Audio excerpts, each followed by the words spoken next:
to force government departments and parastatals to buy locally produced goods to boost manufacturing, job creation and economic growth.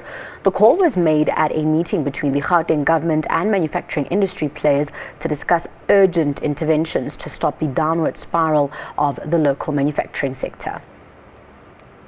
Manufacturing in South Africa has been in steady decline over the past 2 decades. In 1993, manufacturing contributed 19% to the economy. Its contribution dropped to 17% in 2012, mainly as a result of the global economic crisis.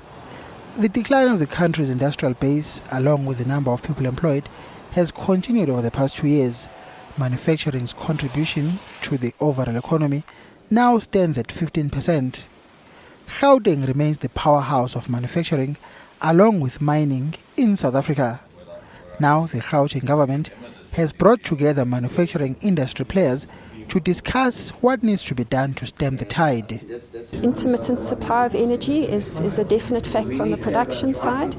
On the demand side, generally manufacturers are supplying into an economy which is depressed. We are experiencing a lot of competition from imports, and in addition the mining sector, which is also closely linked to the manufacturing sector, is experiencing strain at the moment. Most agree that the best way to help boost local production is to get all South Africans to buy locally produced goods.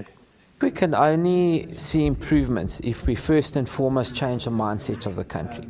So if we've got a mindset that says, well, you know, we're just going to buy any product, we're not really interested as a society where it comes from, then we're not going to grow our economy. We need a mindset like they have in Korea, for example. So you stop anyone on the street in Korea, they want to buy a Korean manufactured product. We need to get that same mindset among South Africans, both in the public and in the private sector. Local procurement has long been identified as crucial to boosting local manufacturing and job creation. The problem is, even government continues to pay lip service to the idea. We've got something called designations, which hasn't quite worked.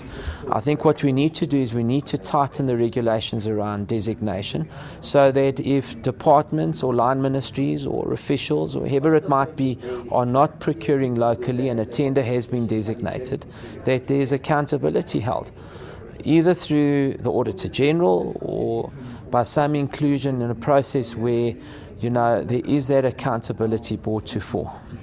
Whether today's discussion will lead to any change in behavior remains to be seen. Mbongeni Muchwa, SABC News, Johannesburg.